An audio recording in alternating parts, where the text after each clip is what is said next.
13 জুনৰ পাছত চন্দ্ৰৰ স্থানত অধিক শক্তিশালী হৈ পৰিব শুক্ৰ, যাৰ ফলত 6 ৰাশি জাতক জাতিকাসকলৰ হাতলৈ আহিব প্ৰচুৰ পৰিমাণে ধন সম্পত্তি। সকলো ক্ষেত্ৰৰ পৰা নতুন সুযোগ লাভ কৰিবলৈ সক্ষম হ'ব আৰু হঠাৎ ঘৰলৈ আহিব ভাল খবৰ। আহক তেনেহ'লে আমি বেছি দেৰি নকৰি সুন্দৰভাৱে এই 6 ৰাশি জাতক জাতিকাসকলৰ কথা জানি লওঁ। যদি আপোনালোকৰ ৰাশিটো এই ভিডিঅ'টোত আছে নিশ্চয় মোক তলত কমেণ্ট কৰি জনাব। 1 নম্বৰ ৰাশিটো হৈছে মেঘ ৰাশি। মেঘ ৰাশিৰ জাতক জাতিকাসকলৰ ওপৰত শুক্ৰৰ শুভ প্ৰভাৱ পৰিবলৈ গৈ আছে। 13 জুনৰ পিছৰ পৰা আপোনালোকৰ ভাগ্য বিশেষভাৱে সলনি হৈ পৰিবলৈ ধৰিব। এই ৰাশিৰ জাতক জাতিকাসকলৰ পৰিৱৰ্তন হ'বলৈ ধৰিব। আটাইতকৈ ডাঙৰ লাভৱান হোৱাৰ প্ৰবল যোগ নামি আহিবলৈ গৈ আছে। এই ৰাশিৰ জাতক জাতিকাসকলে আকৰ্ষণীয় কিছুমান কাম কৰি আনন্দিত অনুভৱ কৰিব পাৰিব। মন মগজু শান্ত হৈ পৰিব আৰু আত্মবিশ্বাস তেওঁলোকৰ যথেষ্ট পৰিমাণে বৃদ্ধি হোৱা দেখিবলৈ পোৱা যাব। সম্পৰ্কবোৰ মধুময় হৈ পৰিব আৰু অবিবাহিত লোকসকলৰ বিবাহৰ বা প্ৰেমৰ সম্পূৰ্ণ সম্ভাৱনা দেখিবলৈ পোৱা যাব। আৰ্থিক অৱস্থা আপোনালোকৰ উন্নত হৈ পৰিব। পৰিয়ালৰ জীৱনত অধিক সুযোগ লাভ কৰিবলৈ সক্ষম হ'ব। ব্যক্তিগত স্বৰূপত আপোনালোকৰ সৌভাগ্যতা বিৰাজ কৰিবলৈ ধৰিব। মানসিক শান্তি লাভ কৰিব পাৰিব আৰু ঘৰ পৰিয়ালতো উন্নতি দেখিবলৈ পোৱা যাব। ব্যৱসায়িক বাণিজ্যৰ ক্ষেত্ৰত এটাৰ পিছত আনটো সুযোগ সুবিধা আপোনালোকৰ জীৱনলৈ নামি অহাৰ যোগ দেখিবলৈ পোৱা যায়। সন্তানক লৈ আনন্দিত অনুভৱ কৰিব পাৰিব। অৰ্থৰ দুৱাৰ মুকল খাই পৰিব বা অৰ্থ অহাৰ বাট মুকলি হৈ পৰিব। বিদ্যাৰ ক্ষেত্ৰত অগ্ৰগতি লাভ হ'বলৈ ধৰিব। নতুনকৈ কাম বিচাৰি থকা বা নিবনুৱাসকলৰ কাৰণে কৰ্মপ্ৰাপ্তিৰ প্ৰবল যোগ দেখিবলৈ পোৱা যায়। 2 নম্বৰ ৰাশিটো হৈছে বৃষ ৰাশি। বৃষ ৰাশিৰ জাতক জাতিকাসকলৰ ওপৰত শুক্ৰই শুভ প্ৰভাৱ পেলাবলৈ গৈ আছে। ইয়াৰ লগতে কৰ্কট ৰাশিৰো পৰিৱৰ্তনৰ যুগৰ ফলত এনে যুগ তৈয়াৰ হৈছে যাৰ ফলত বৃষ ৰাশিৰ জাতক জাতিকাসকলে কেও ফালৰ পৰা সুযোগ সুবিধা লাভ কৰিব পাৰিব। সামাজিক ক্ষেত্ৰত যোগাযোগ আপোনালোকৰ অনুকূল হৈ পৰিব।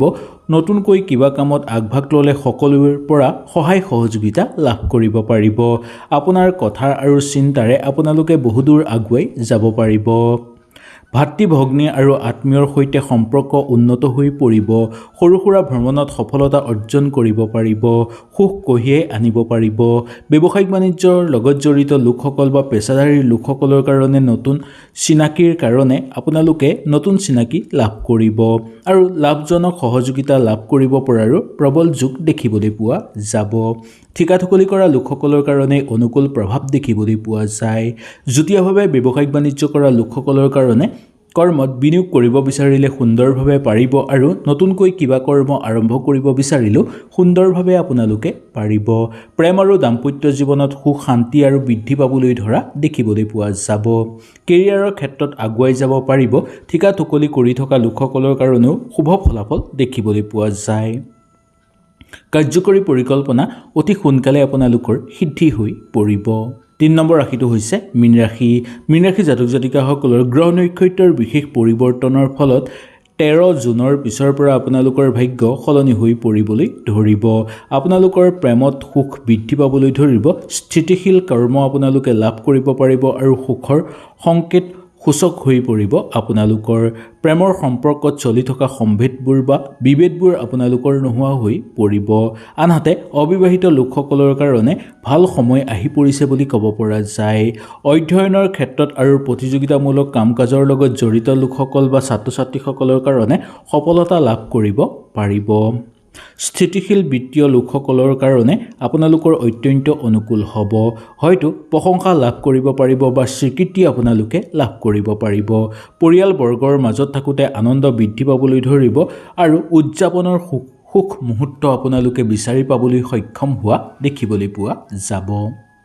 ভ্ৰমণৰ প্ৰবল যোগ দেখিবলৈ পোৱা যায়। নতুনকৈ কাম বিচাৰি থকা আৰু নিবনুৱাসকলৰ কাৰণে কৰ্মপ্ৰাপ্তিৰ প্ৰবল সম্ভাৱনা দেখিবলৈ পোৱা যাব। ৰাজনৈতিক ক্ষেত্ৰৰ লগত জড়িত লোকসকলৰ কাৰণে সুখ সমৃদ্ধি বৃদ্ধি পাবলৈ ধৰা দেখিবলৈ পোৱা যায়। এটাৰ কাম আপোনালোকে কৰি সম্পূৰ্ণ কৰি নতুন কামত যোগদান কৰিব বিচাৰিলে সুন্দৰভাৱে আপোনালোকে পাৰিব। বৃশ্চিক ৰাশি। বৃশ্চিক ৰাশিৰ জাতক জাতিকাসকলৰ কাৰণে এই সময়খিনি অত্যন্ত সময় বা ভাল সময় বুলি ক'ব পৰা যায়। এই সময়খিনিত যিকোনো কাম আপোনালোকে কৰিব বিচাৰিলে নিঃসন্দেহে কৰিব পাৰিব। যি কামতেই হাত দিব সেই কামতেই সফল হোৱাৰ প্ৰবল সম্ভাৱনা দেখিবলৈ পোৱা যাব।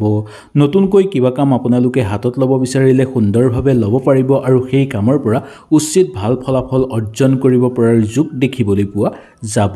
সামাজিক ক্ষেত্ৰত আপোনালোকৰ খ্যাতি বৃদ্ধি পাবলৈ ধৰাও দেখিবলৈ পোৱা যায়। শুক্ৰৰ শুভ প্ৰভাৱৰ ফলত আপোনালোকে কেইবাটা ক্ষেত্ৰৰ পৰাও সুযোগ লাভ কৰিব পাৰিব। সৌভাগ্যতা আৰু মানসিক পৰিপূৰ্ণ হৈ পৰিব। দীৰ্ঘ ধৰি আপোনালোকে ভ্ৰমণ কৰিব বিচাৰিলে পাৰিব। উচ্চ শিক্ষা আৰু আধ্যাত্মিক ক্ষেত্ৰত আপোনালোকে ভাল ফলাফল অৰ্জন কৰিব পাৰিব। বিশ্বাস আৰু বুজাপৰাৰ মাজেদি সম্পৰ্ক অটুট ৰাখিবলৈ যিমান পাৰে আপোনালোকে চেষ্টা কৰাটো উচিত বুলি ক'ব পৰা যায়। পাবলগীয়া ধন ঘূৰাই পাবলৈ সক্ষম হ'ব। জ্ঞানৰ পোহৰ মুকল খাই পৰিব আৰু লগতে জ্ঞান অৰ্জন কৰি বহুদূৰ আগুৱাই যোৱাৰ সুযোগ লাভ কৰিব। ঘৰুৱা ক্ষেত্ৰত উন্নতি বৃদ্ধি পাবলৈ ধৰিব। আৰ্থিক সুযোগৰো প্ৰবল সম্ভাৱনা দেখিবলৈ পাব। 5 নম্বৰটো মকৰ ৰাশি। মকৰ ৰাশি জাতক জাতিকাসকলৰ কাৰণে অত্যন্ত শুভ সময় আহি পৰিছে বুলি ক'ব পৰা যায়। আপুনি অংশীদাৰীৰ ক্ষেত্ৰত প্ৰত্যাশিকভাৱে আপোনালোকে ভাল ফল দেখুৱাব পাৰিব। ব্যক্তিগত আৰু পেছাদাৰীৰ ক্ষেত্ৰত ইতিবাচক অগ্ৰগতি দেখিবলৈ পাব। বিবাহিত দাম্পত্যসকলৰ কাৰণে বন্ধৰ ভাগ্য উদয় হৈ পৰিব আৰু অধিক আপোনালোকৰ শক্তিশালী হৈ পৰিব। আনহাতে অবিবাহিত দাম্পত্যসকলৰ কাৰণে বা অবিবাহিত লোকসকলৰ কাৰণে এই সময়খিনি সোণালী সময় বুলি ক'ব পৰা যায়।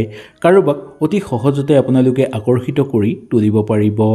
পাৰম্পৰিক বিশ্বাস আৰু সহযোগিতাৰ যোগেদি আপোনালোকে ব্যৱসায়িক বাণিজ্যৰ ক্ষেত্ৰত বহুদূৰ আগুৱাই যাব পাৰিব। অংশীদাৰীৰ ক্ষেত্ৰত আপোনালোকে স্থিতিশীল হ'ব পাৰিব।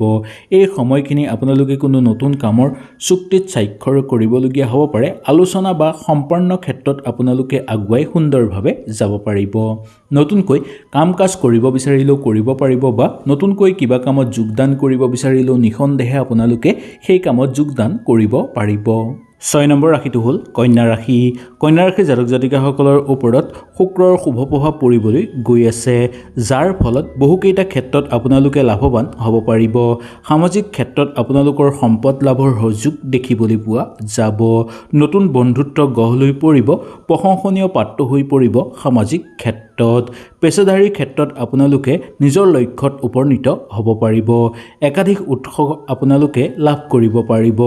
আৰ্থিক লাভৰ প্ৰবল যোগ দেখিবলৈ পোৱা যাব। দলীয় কাম কাজ আৰু সহযোগিতাৰ প্ৰতি আপোনালোকে বেছি আগ্ৰহী হৈ পৰিব।